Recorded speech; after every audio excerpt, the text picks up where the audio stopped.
Welcome to Beyond Belief. I'm George Norrie, and our special guest tonight is Jeisun Quit.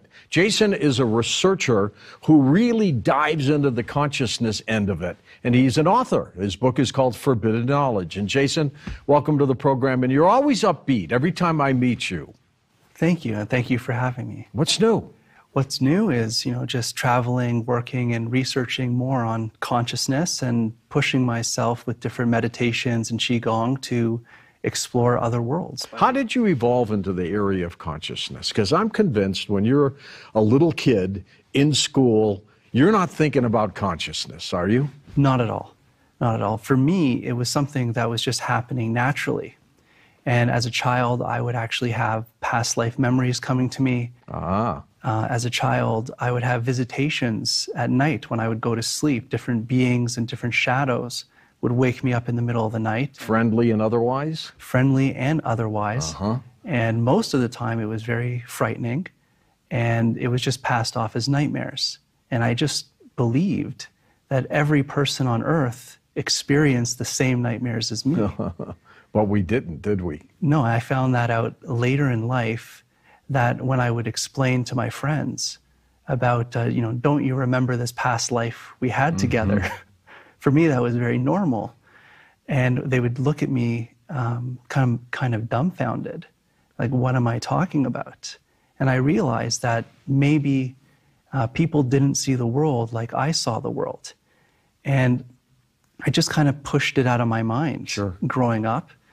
And then in my early 20s, I started to really get involved again, but it was not by choice. I started to have experiences again. And I think this is what many people are coming forward with now. They're saying that they're experiencers. They're starting to experience something that's beyond the physical world. Well, when you say not by choice, that means to me that something forced your hand. Is that what happened? Something did force my hand. And the way that it happened was through a series of events of sleep paralysis. And I think there's many Americans and people all around the world that experience a form of sleep paralysis. Which is a horrible feeling, by the way. It's because you feel like you're locked and strangled, and there's nothing you can do. You can't move. You're rigid. It's a horrible feeling. It's terrifying. And you wake up basically paralyzed, and you're screaming inside your own mind, saying, wake up, or move a finger, or do something. It's like you're trapped. And you're not quite sure if it's a dream or not, but then you realize, oh no, it's not a dream. I can't move. And I think, Jeisun, it could be a split second, but it feels like it's 10 minutes, doesn't it? Yes, it's very terrifying, and all you want to do is wake up. So when people ask, you're just dreaming, I would say that it's an actual state between waking and dreaming, where you are conscious of the physical self and body, but you can't move or control what's happening. Have you ever been hit with the old hag syndrome? Oh, yes. Oh, yes. And those are the worst. It feels like literally... And explain that for people who don't know what that is. The old hag syndrome, it's basically waking up, and it feels like you have another person climbing up on your body and suffocating you or crushing you where you can't breathe. And many people, when they have these experiences, they can't open their eyes, so they can't see what's going on. They could just feel what's happening to them. Unfortunately, with me, I could open my eyes and see these things. You saw the hag? It doesn't, the creature? For me, it just looked like a shadow with mass. That's what it looked like to me. It's like it's a heavy shadow with mass. And when it climbs up on you, it definitely feels like something is getting into bed with you, getting on top of you, and suddenly you're frozen, you can't breathe, you're being crushed, and all you want to do is scream and get out of this situation. When I was a kid, I had that old hag syndrome, and distinctly remember the haggish looking face. And I remember begging for whatever was out there to end this, because it scared the living daylights out of me. And then all of a sudden, the hag just kind of like floated up and disappeared. And I am convinced to this day it was the old hag syndrome. Had to be.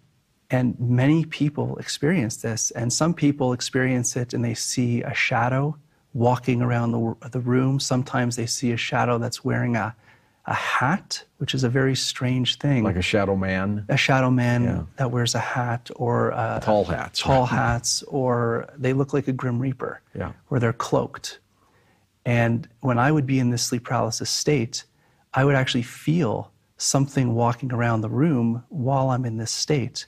I could also sometimes feel this thing would sit on my bed, and there would be a weight to it. The bed would actually move like someone is actually sitting on the bed. Were you sickly as a child? Because they sometimes say if an old hag visits you quite a bit, that you're going to develop sicknesses and illnesses as you grow up. Did that happen to you? Yes, I completely agree with that.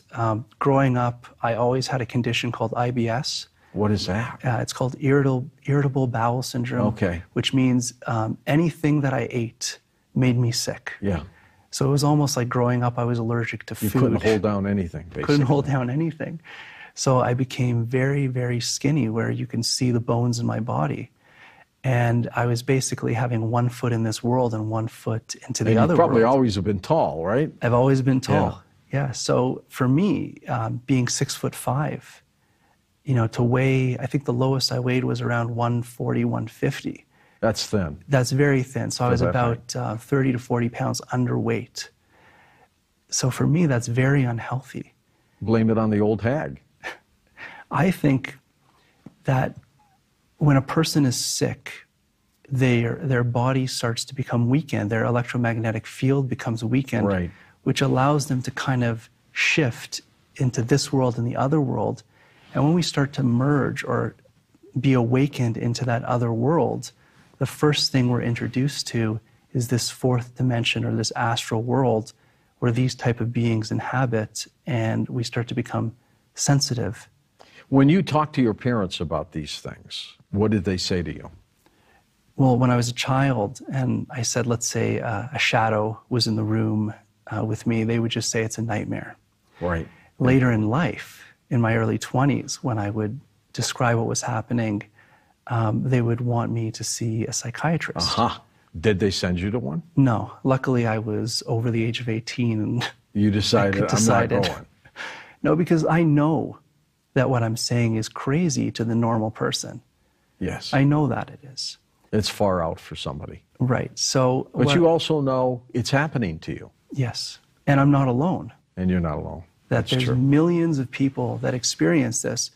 And many people don't have the courage to tell their friends and family that this experience happened to them as well.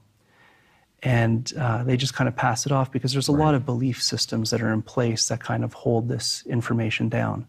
How old were you, Jace, when you had your first out-of-body experience? I would say more consciously was when I was 22. Late in life, basically. I was 11 when I had my first one. Well, I mean, I was having them as a child all the time, but for me, I just thought it was part of dreaming.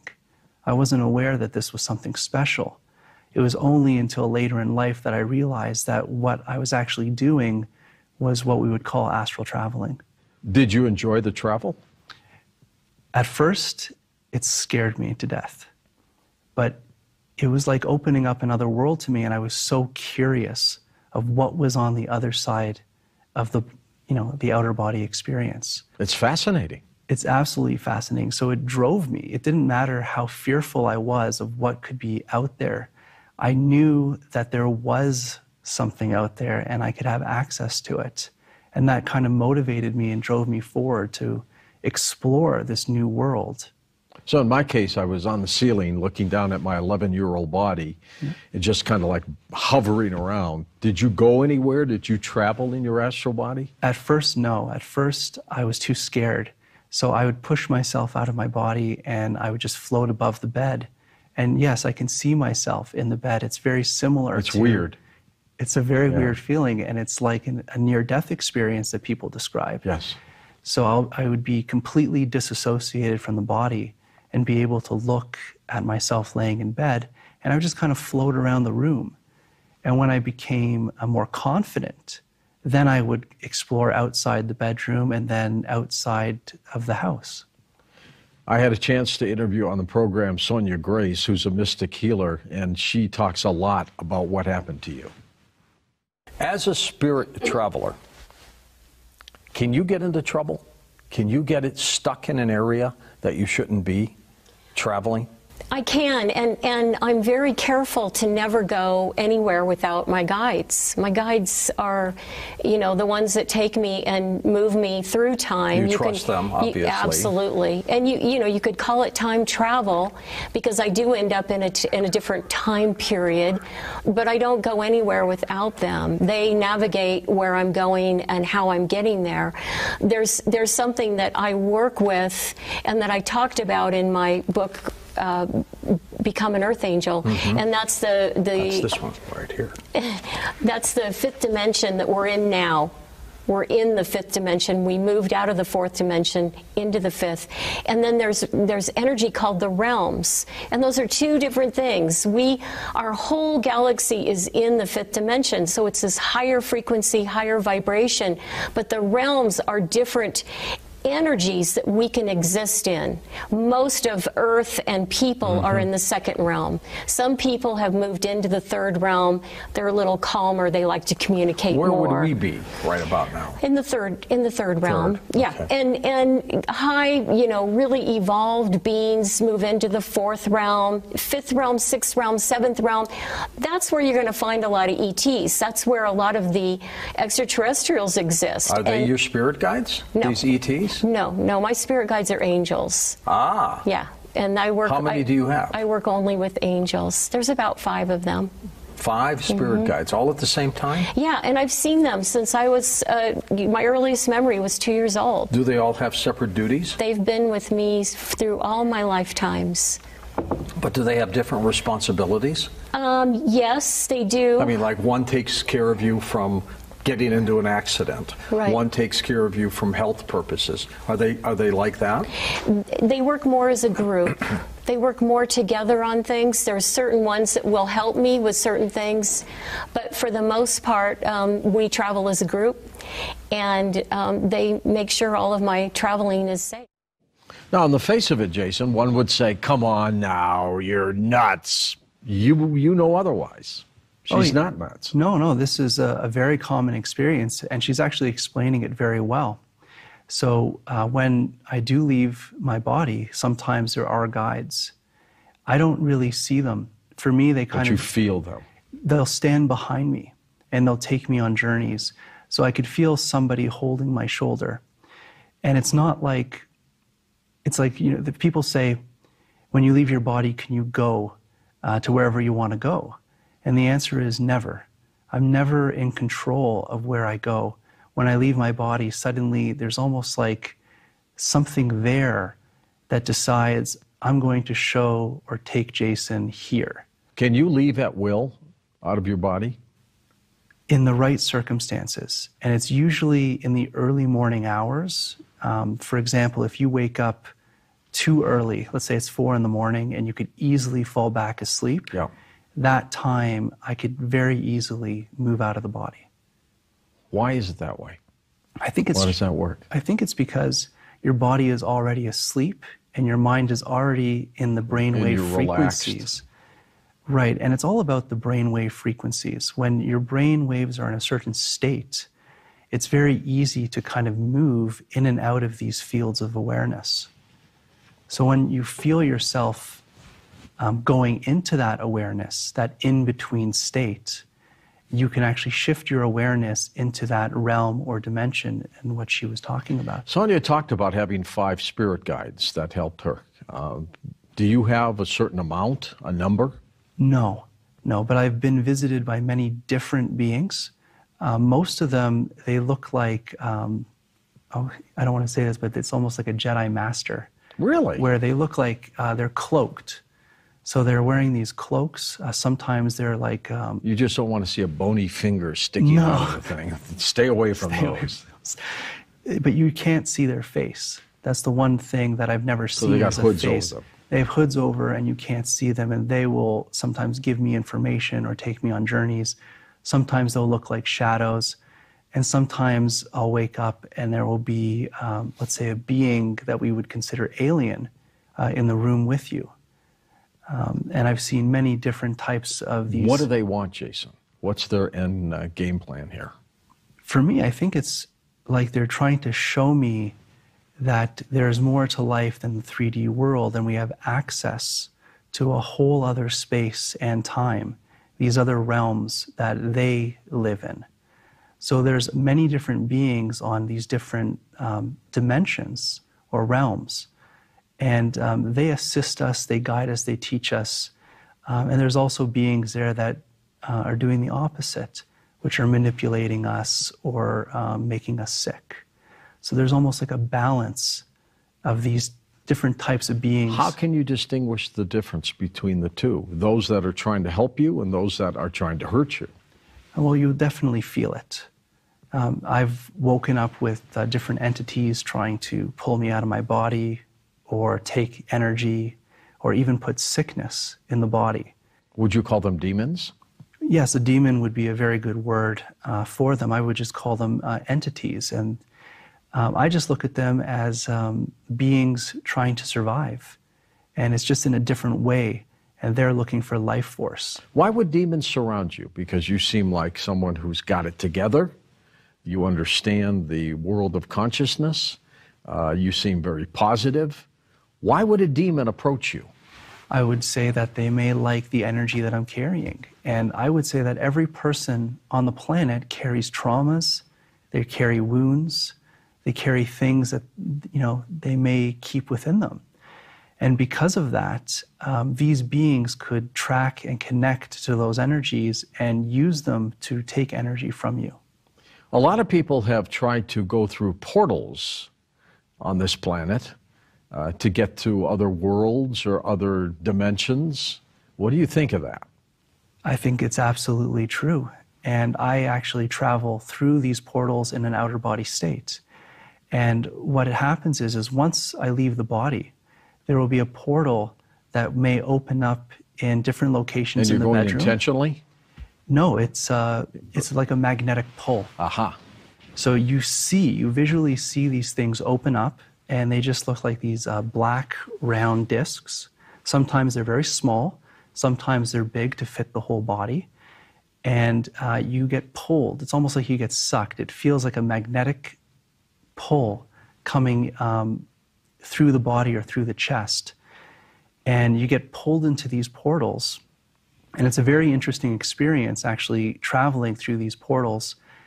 The only way I could describe it is, you know, the old TVs where you don't have a channel and you have that static on the screen?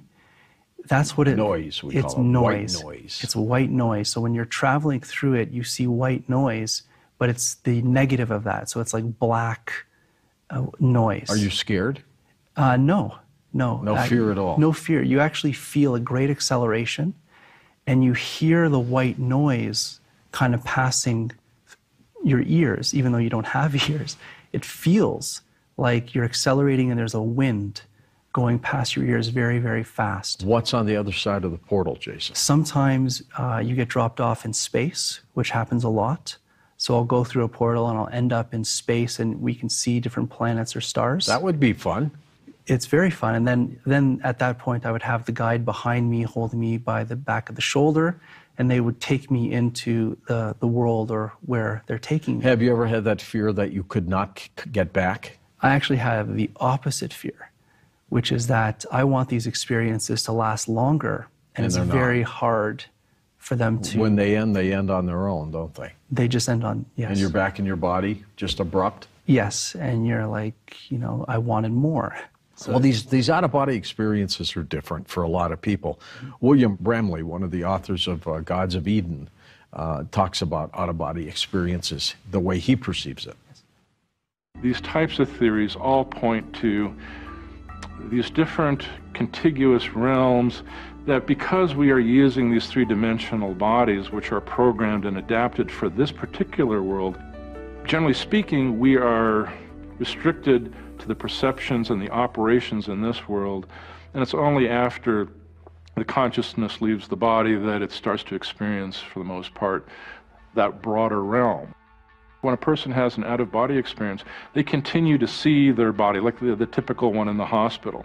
They go out of the body, they still see the body, they still see the doctors, they still see the hospital, but then they're also seeing this light. They're also seeing these tunnels. They may be seeing what they think are guardian angels coming in. And that's all part of the same picture, but it takes releasing from the body to be able to see those broader things that are just really, in some sense, part of us, but there's still a wall of separation. And so the Stargate, so to speak, might be that point where the gods and where these entities kind of come through, they go back and forth. Pretty interesting description, wasn't it?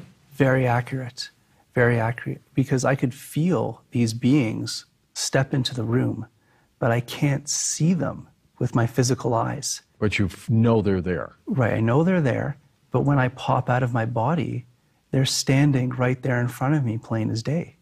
Are they disembodied spirits? Are they the souls of the dead? What are they? Sometimes you'll have the dead coming to visit you because you could help them or assist them.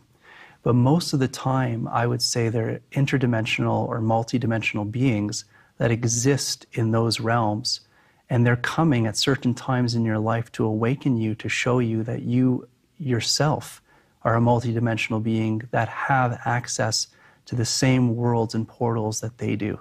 Tell me about the spider's web portal. What is that? This is a very interesting thing, and this is what one of the beings that came to visit me that wore the robe told me. Aha. And they told me a story which I found very, very interesting. And they said that a very long time ago in our history, that many universes, many civilizations were all connected by something called the Great Spider's Web.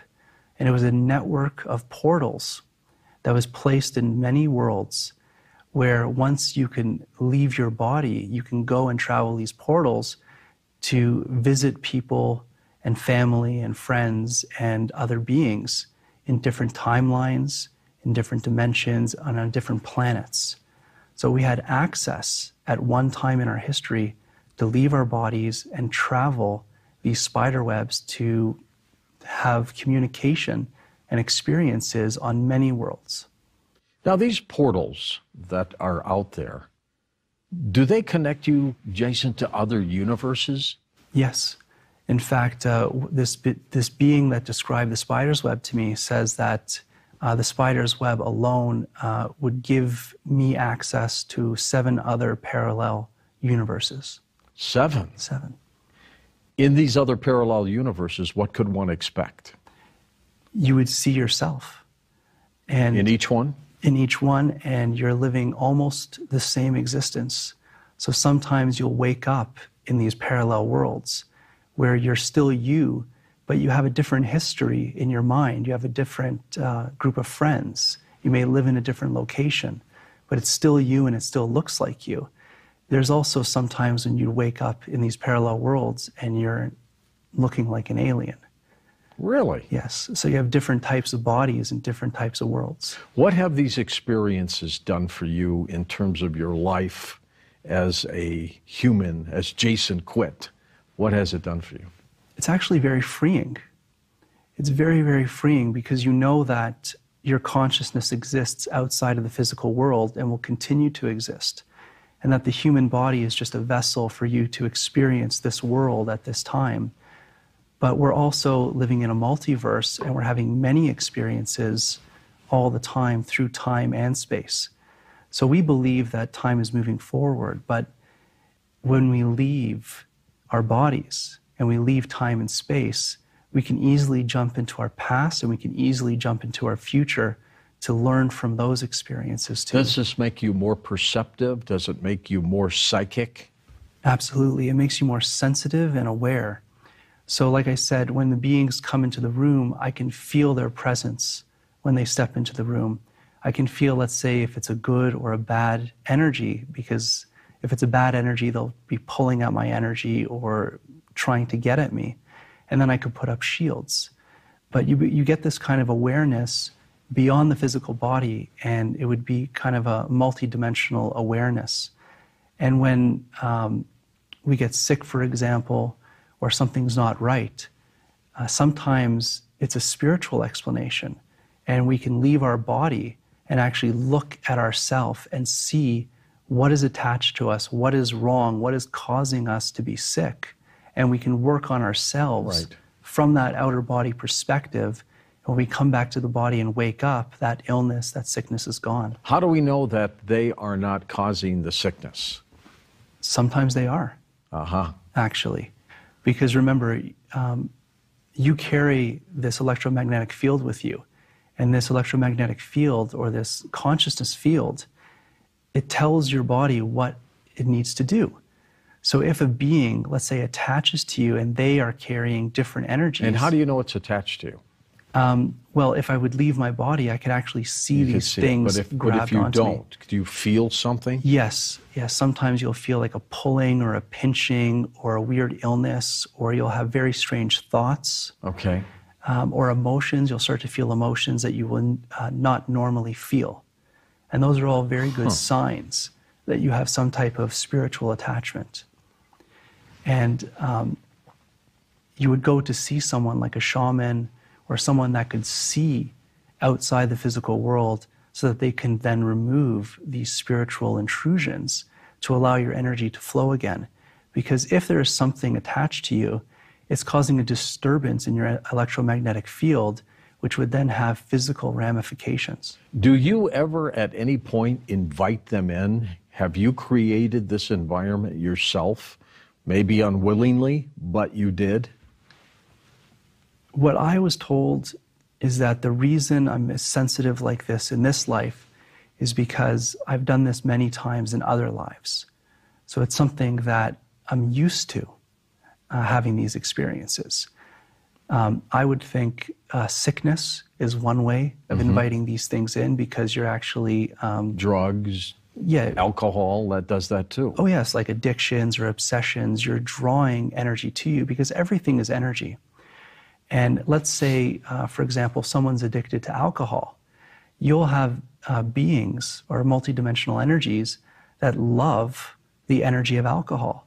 So when you consume it, you're putting out that frequency of the spirit of alcohol, and then it will draw these beings to you, which also enjoy that frequency. As a parasite is to a host, I would assume they want to do as much as they can to damage you, but they don't want to kill you. Because if they do, they lose you. Exactly. So you'll get people that are walking around that are literally walking zombies. They feel like they're just being pulled to places with no control. Sometimes when you wake up and you feel that way, has something happened to you overnight? Yes. In fact, before I knew I had these abilities, I would wake up feeling more tired and drained than I went to sleep with. And then I would go to see a shaman, and they would say, you were traveling at night and you picked up, these hitchhikers. So when you come back, you have all these energies that are now connected to you. And if you don't have a strong energy to begin with, it could be very damaging to you. And so when I started to leave my body, a lot of these beings, they would start to teach me healing techniques like Qigong. And they said it was absolutely necessary for me to practice these things because it helps rebuild and strengthen my energy fields so that I could be healthy and travel in these worlds. Two authors back in the 1800s, Sylvan Muldoon and Hayward Carrington, wrote a book called Projections of the Astral Body. And they said that there are levels in planes of existence that you go through that you don't want to stop. You don't want to be there. They said that they are so horrendous that you want to move to the next level pretty fast. Did you ever experience that? I've experienced some very terrifying places that would only be described as what the end of the world would look like. Oh, geez. So very terrifying places. And yes, you do want to move through them. But I think it's part of the healing process to actually go through these levels and get through. And witness that? It changes you. It really changes you. When you wake up from these experiences, you're not the same person that you were the night before. No, not at all. What are physical portals, Jason? I believe that just as the astral world and these dimensions have portals, the physical world has these same portals, and it does the exact same things. And we have portals opening up naturally over the planet all the time. And right now, this is being proven by NASA and Professor Jack Scudder from the University of Iowa. What have they found?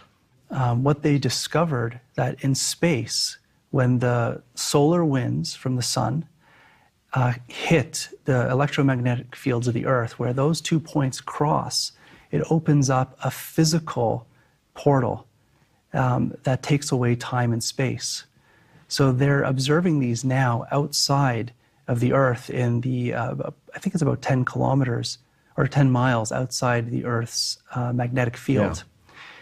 And so they're observing these. And they're there. They're there, and they're happening all the time. Are they opening and closing constantly? They're opening and closing constantly, and some actually maintain the portal for quite a long time. Jason, we have had a guest named David Pilates.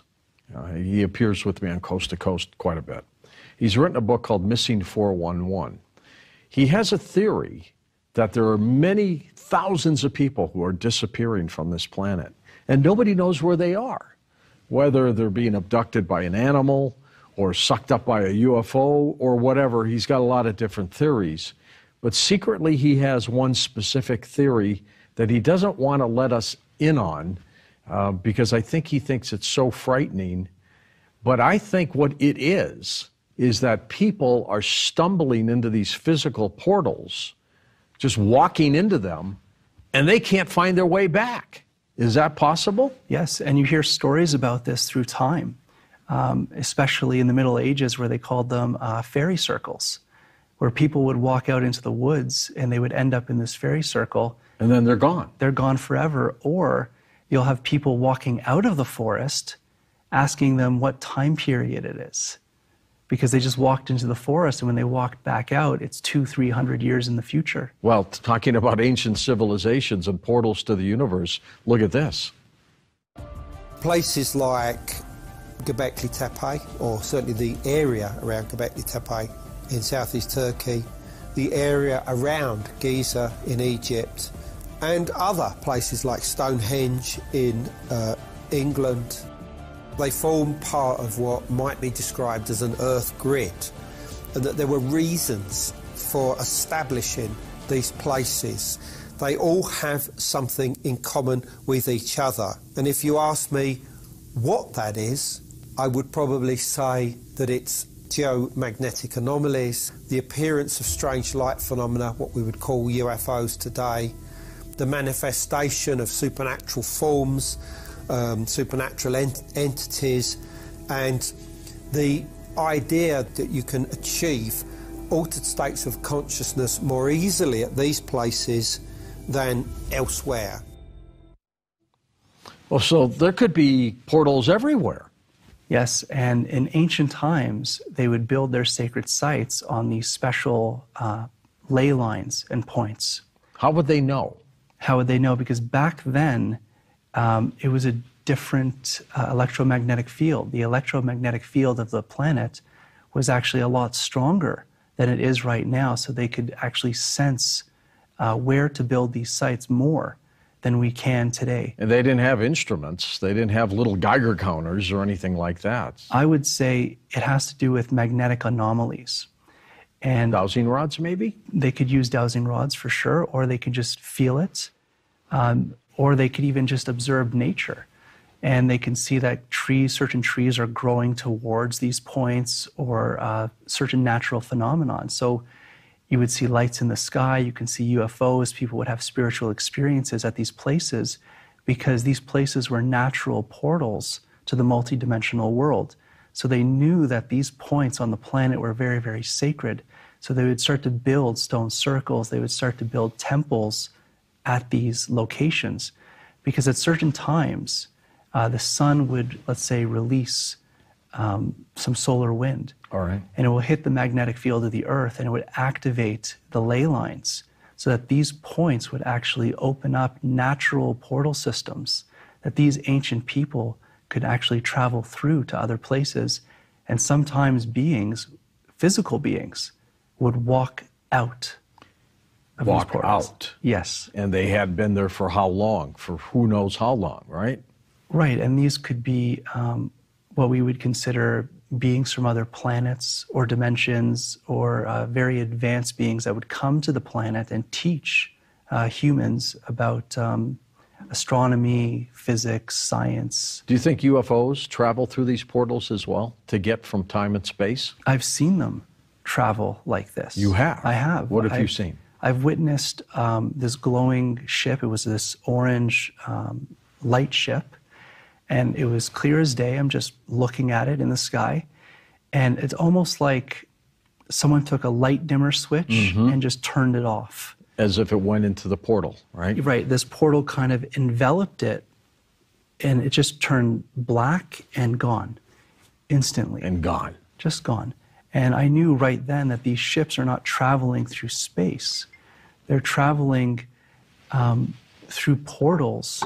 It's the only way to get here. Exactly. They can't be using propulsion systems. That's right. They'd be traveling forever. And the most amazing thing about portals is that it's not bound by time or space. So they can go into, let's say, another world, another dimension, or another time period. So it is a form of time travel to travel through portals. The structures we saw, Göbekli Tepe, Stonehenge, and areas like that, maybe even where the Great Pyramids are in Giza, were they put there systematically because of the portals and people knew that they were there? Yes. And this is what I've learned from some of my communication from outer body states. And what they were saying is that even civilizations like what we would call the Atlanteans, they told me that originally what we would call the original Atlanteans came to Earth through a portal that was located in the ocean. Huh. And that they were actually came from a world that was mostly water. So their bodies had more water density than ours, and they can survive underwater. And that eventually they came onto land. If you know that the portals are there, how would you personally use it to your advantage? Right now, I would do it through the outer body states. And you would actually find... Astral body. Astral body. And you would find these portals today, and they're still active. For example, if you go to Peru, they have many of these doorways. At Nazca? At Nazca, at Machu Picchu, and these doorways lead to nowhere. It's just a stone wall that has a door in it. And if you would sit there and meditate and leave your body, that doorway is an Opens actual up. portal. Yeah. And you can leave your body and travel through that gateway. And it's the same thing with the pyramids. There's different subterranean chambers under the pyramids that are resonant chambers. And what they would do is they would sit and meditate in these chambers, and when you would leave your body, you would enter into another world. Do you think Christ had that ability to travel through these portals? Absolutely. Many masters throughout time figured out a way to leave the body to get that information, and they would travel and have what we would call spiritual experiences with other divine beings. How many humans are aware of this, in your opinion? I would say there are tens of millions of people that leave their body constantly, and they're aware. On their own? On their own, or being guided from the outside. But I don't think that many people have connected the dots that this is the reality we live in. And at one time in our history, this was completely normal. This was a human experience that everybody was able to go to sleep, leave their body, and then travel to be with the ancestors, or to get information for healing, or to build technology. This was the way that it was done back then. And now I think we're starting to get back into that time period, or that time loop, where we're starting to actually download and get this information that this is the next step of evolution, that this is the next place that humankind is going. Jason, when you go through these portals and you come back, what has happened to you? Have you gained physical strength? Are you more psychically inclined? What happens to you?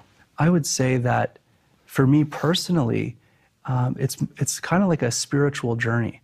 So I come back with more information about myself and the universe that I live in. So for me, it's gaining a more technical understanding of what I am, what we all are, and how we're supposed to live.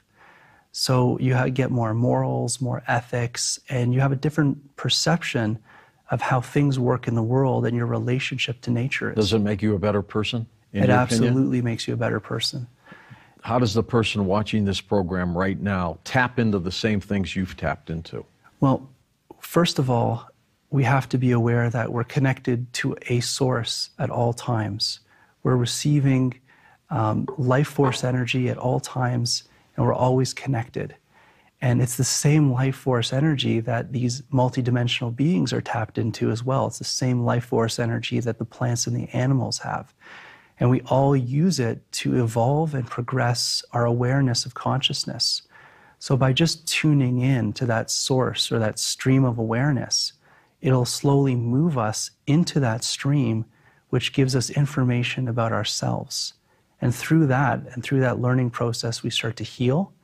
And that's how we start to become a better person, because, you know, we will never want to hurt anybody. Most of us don't. Most of us don't want to hurt people. So what about those people that are just darn right evil, Jason?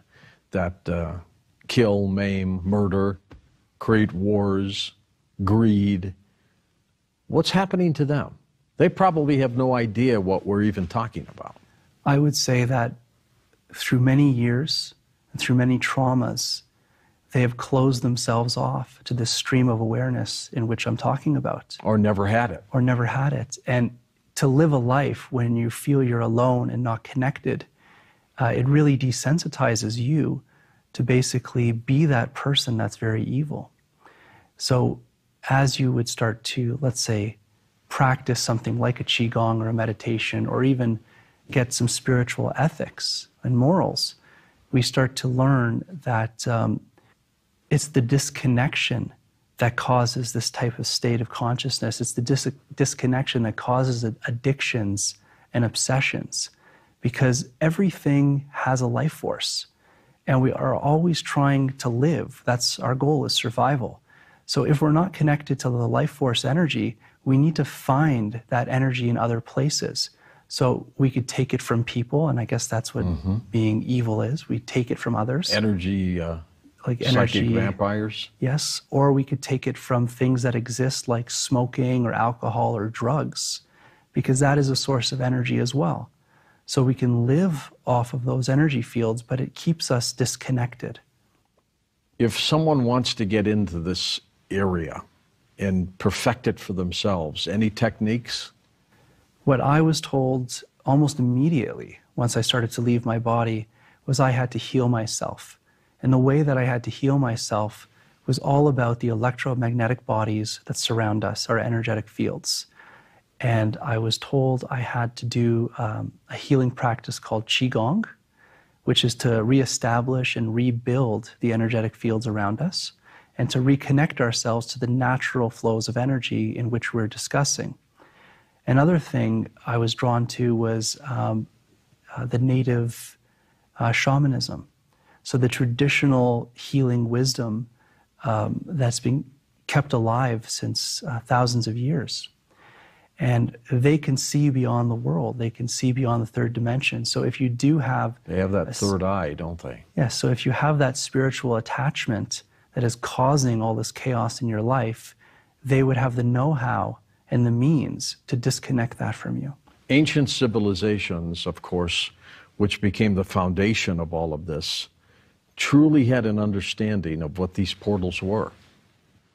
In places like the Cairo Museum in Egypt, a number of artifacts have been found from sites such as Saqqara, for example, that scientists simply cannot explain. They're reluctant to even put them on view to the public. Some of them are in back rooms or they're boxed up in the lower levels. They're made of materials that are not from Earth. We don't know what this stuff is. Could these materials of unearthly origin be proof that these gateways did exist? Anything referred to as a gate of God or a navel of the earth is usually a sort of an energetic hotspot where the laws of physics are slightly different, or just so, that allows you to step through a portal into another level of existence. There is one interpretation that would say perhaps there was something going on connecting different planets, different civilizations. And remember, the Sumerian accounts are of jealous gods, essentially, gods who are vying for influence and power. Could mankind's ability to find these stargates be the next chapter in forwarding our understanding of the multidimensional universe we live in? Did we lose something, Jason, that the ancients had and possessed?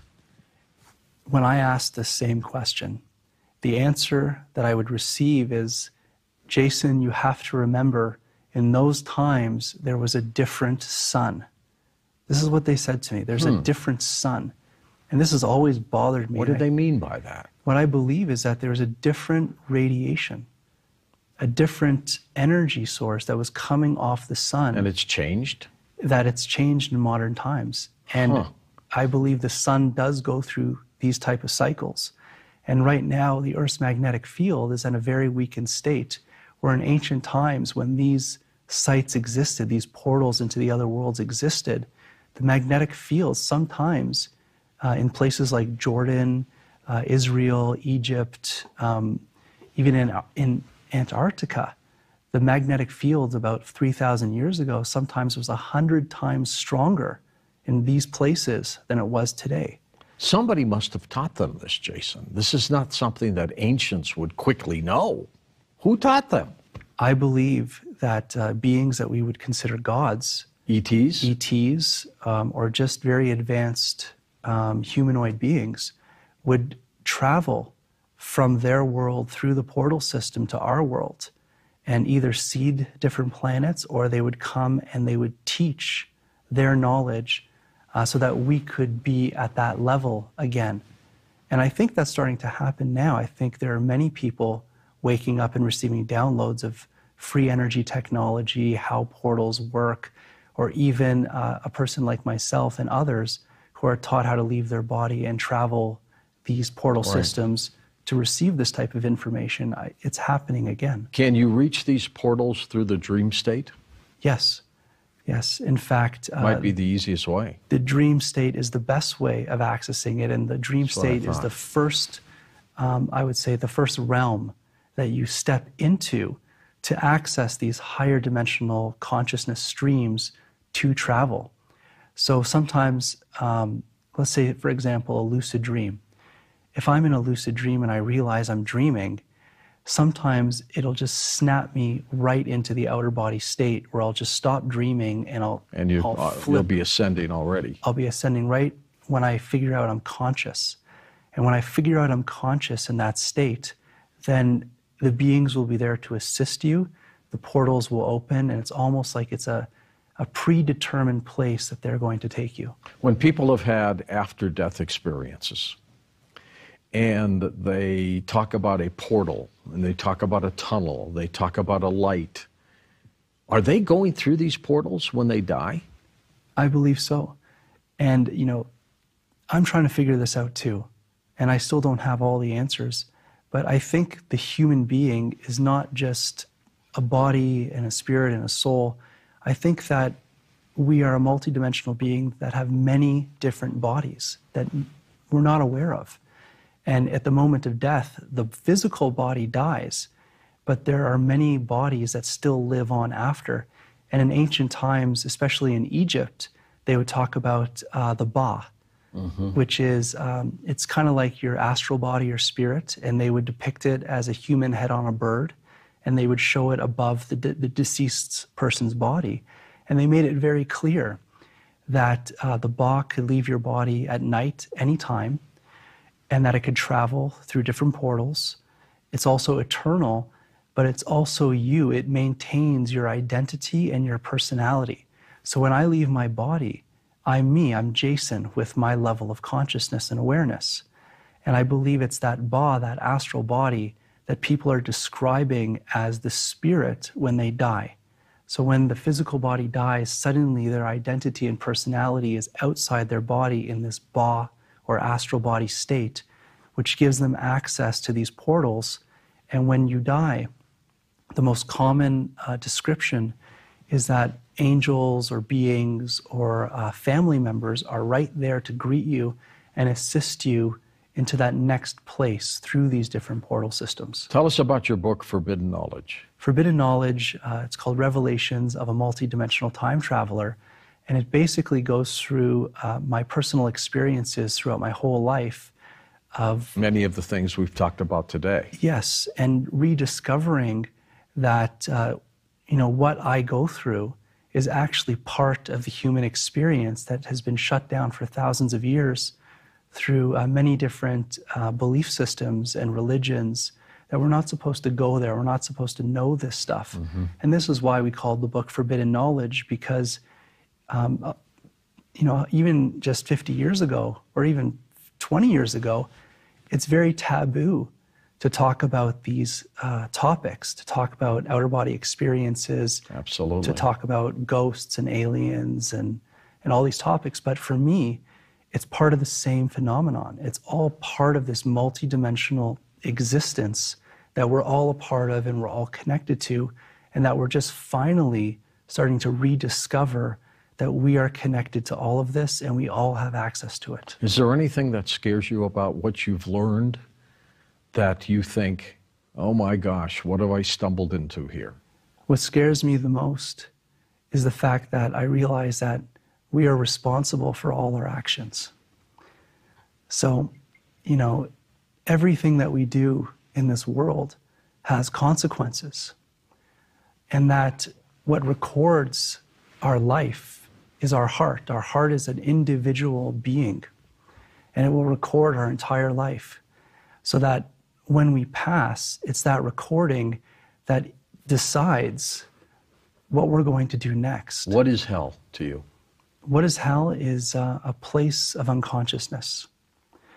And that's to me. So I believe that when we go through our healing process, what we're doing is we're processing all the heavy energies that we've been connecting with for many lifetimes. So, a shaman, for example, will go and heal, and it'll be like hell. It's like they're being dismembered and being put back together again so they could have a new body and a new life. And that's what I believe hell is living with the things that we carry that we want to hide from. And it's through the process of letting go and healing and processing that energy that we receive these new bodies and this new awareness. And what is heaven? I would say heaven is a state of awareness that you are eternal, you're multidimensional, and you have the choice and the sovereignty to do what you want to do for your next incarnation, if you even want to come back and incarnate. Most people who have become a little more aware of consciousness and psychic abilities and just aspects of life that they normally would not have done have become, I think, enlightened people. They're better people, they're happier people, they care about other people more and more. How do we get this planet, Jason, to start thinking that way, as opposed to the horror that we all witness every day? Well, how can we have more Jason quits, for example? Well, we're actually doing it right now. Just having this conversation openly is the most amazing thing, because if I could do this, it means you can do this. It's part of the human experience, and we just have to be open and honest about how we live and what we're experiencing. And through this, it's going to awaken so many other people where you won't be able to stop it. It's just going to be a normal human experience. And what would you recommend to people who are just starting to get into this, but they're not quite there yet? I would say the first level of the awakening process is fear and negativity. We go through this huge phase where we're looking at conspiracy, when we're looking at the world like, why am I here? The world is so evil. Right. So we really look at the world with different eyes. And so we have to go through that fear. We have to go through that state first. And we have to walk through it and come out of it to say, you know what? I understand that our consciousness and what we believe and what we think and what we do actually makes a difference. And that if we start to change the way we see the world will start to change around us. Is there anything magical about this? Or is it normal and natural? We call it magic, but it's actually the normal state. If all of us started to think and perceive the world in this way, that's the way the earth is going to evolve into. When someone sees a homeless person and you give them money, does that open up portals for us personally when you do good? I think so. And it has to do with resonance. So for example, karma, yes, we can call resonance karma too, because it's pulling us. So if we want, or if it's not a want, if we are living a good life, we're attracting good things to us. So many times when people will have a spiritual experience, for example, or a being will come to them that's a very positive being, the being is coming to them because they're attracted to the energy field that they're carrying because they are doing good. So if you have a person that sees the world in a very negative light, they're going to attract different beings to them that also see the world in a negative light, and we can call those demons. The mind is a very powerful thing, and energy follows the direction of your mind. And it's a very important universal law. So if you put your mind to negative places, you're giving your life force to those negative things. Is it the power of the brain, Jason, that does this? Or is there something out there that gets this done for us? I would say it's the power of resonance. And it's that when you think a certain way and you feel a certain way, you're sending out a frequency through this multidimensional universe. And that frequency will immediately connect to others that have that same frequency, and you'll pull that to you. So if you're on the right path, if you have that right state of mind, it's almost like the universe will conspire to get you to the next place that you need to go to. So the right people will just come into your life at the right time and will open up a new life for you. So I really believe that with that type of positive thought, and by setting up your energy in the right way, suddenly the universe or source or whatever you want to call it is now pulling you in that direction. One day, I believe, the planet will awaken and start thinking this way. I think they're starting. And once this is out of the bag and once people start to really see it as reality, this world is going to change very fast. For people who want your book, Forbidden Knowledge, available where? It's available on Amazon, or they can go to my website. Which is? thecrystalsun.com, and that's thecrystalsun.com. Good enough. Jason, thanks for being on the program. You're an enlightened human being, I can tell. Thank you for having me, George. He's got a glow about him. I don't know if you can see it on television, but it's here. And I think that special glow is what has changed his life, and it can change yours too. I'm George Norrie, and this is Beyond Belief.